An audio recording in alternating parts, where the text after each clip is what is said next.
Et du coup, pourquoi l'Australie? Alors, du coup, t'as fait tous tes petits voyages. Et puis d'un coup, comment ça s'est passé pour toi, le choix de l'Australie? Est-ce que ça a été un choix? Est-ce que on t'a envoyé ici? Comment ça se passe? Totalement. En fait, donc j'ai fait un stage en Corée Mhm. qui a profondément impacté ma vie, puisque c'est là où j'ai compris ce que je voulais faire de ma vie en termes de métier. D'accord. Au départ, donc, j'ai fait une école d'ingénieur. Quand tu es dans l'optique, je travaille à fond, il y avait deux carrières qui étaient très promues au sein des établissements, c'est la banque d'affaires et le conseil en strat. Deux environnements dans lesquels tu travailles 80-90 heures par semaine, tu n'as pas de vie, mais c'est pas grave. Oh, attends 2 secondes.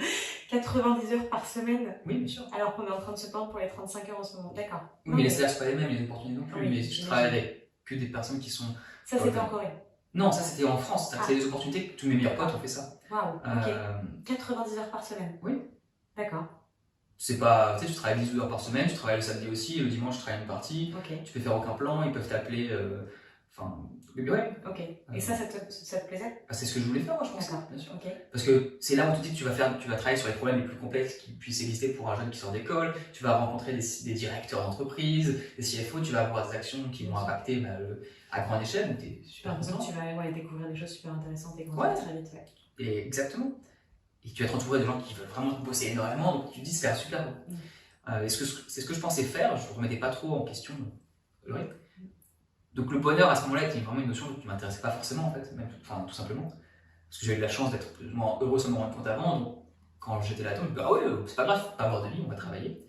Et en Corée, j'ai rencontré donc mon manager, qui s'appelle Adrien, qui se reconnaîtra, qui était quelqu'un qui adorait son travail, qui avait tout bâti depuis zéro, tu vois, qui s'était construit, qui adorait l'industrie dans laquelle il était.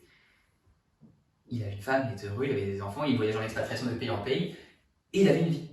En fait, j'ai vu, en travaillant avec lui à ses côtés, quelqu'un d'intègre, de droit, qui a réussi justement en faisant les bons choix, tu vois, qui n'essayait pas de prendre des raccourcis ou de, comme on peut se dire, de fois dans le milieu de la finance où tu as des requins et tout. Et c'est juste quelqu'un de bien, qui faisait des choses qui n'étaient pas.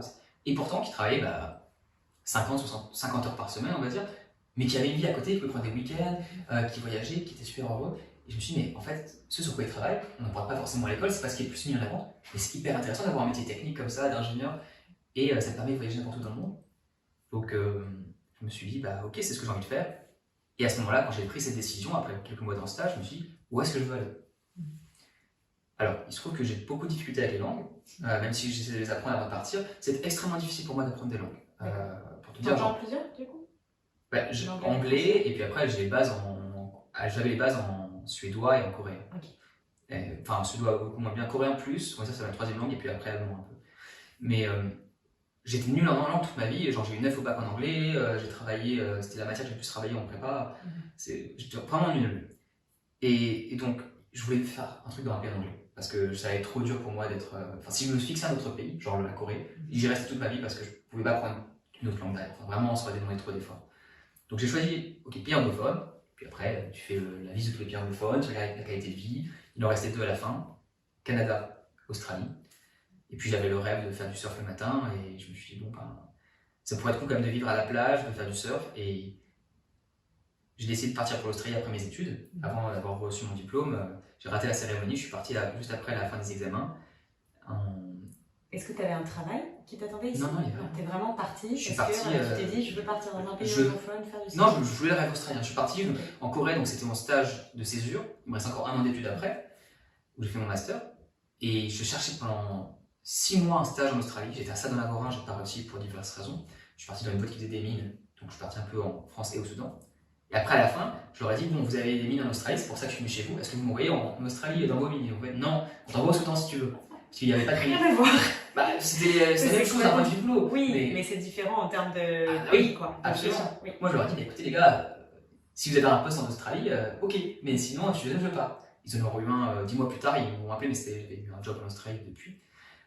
Mais je suis parti en Australie, après ça, je leur ai dit, merci, ils m'ont fait une lettre de recommandation. Ils veulent aller en Australie, donc on recommande à toute entreprise en Australie de le prendre. Et puis, et t'avais pas peur de quitter, du coup, un job au Soudan avec, je sais pas, tu vois, une sécurité, un salaire, etc. T'avais pas peur de tout quitter pour venir dans l'inconnu? C'est ça, la question. Ouais, ou un job à la défense, parce que sortant d'une bonne école, entre guillemets, dans le système français, avec en plus, en ayant j'aurais travaillé pour Total sinon, concrètement, c'était une boîte que j'adore ce qu'ils font d'un point de vue ingénierie. Je parle pas du reste, mais d'un point de vue purement ingénieur, quand tu sors d'école, Il y a des choses fantastiques à faire en termes de design, de construction, et donc c'était super stylé. Je serais parti chez eux à la Défense, je pense, Oui. où ça aurait été un job incroyable. D'accord. J'aurais été très très heureux. Ok. Mais tu as quand même décidé de venir ici alors que tu avais l'inconnu. Absolument. En fait, je voulais le rêve australien. Je voulais vraiment lui. Et le truc, c'est que je savais pas surfer, justement. Je me suis dit, bon, je vais venir en Australie, je vais commencer par apprendre à surfer pour voir si ça me plaît. Parce que si ça me plaît pas, je ne resterai pas en Australie. Ah non, mais à 100%, j'allais revenir en France. C'est incroyable. Donc j'ai essayé une fois de surfer quand même en France avec un pote. Tu veux pas me prêter une des planches pour qu'on voit si c'est sympa ou pas? Parce que je savais pas quoi. Mais c'est venu d'où cette envie de surf? Parce que t'avais jamais surfé avant, du coup Non, j'ai toujours été près de l'eau, parce que mon père était dans Paris. D'accord. J'ai toujours nagé beaucoup, j'adore être sous l'eau.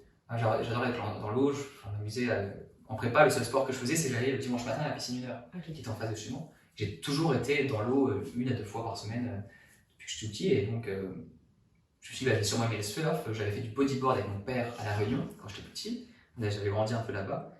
Et je me suis dit, bah, j'espère que ça va me plaire. Et ça m'a plu dès la première fois.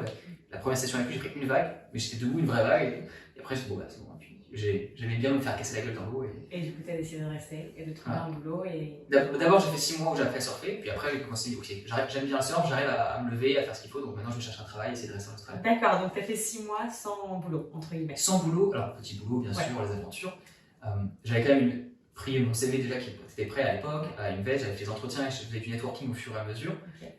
Mais non, j'avais pas de boulot pendant pas de boulot d'ingénieur pendant 6 mois.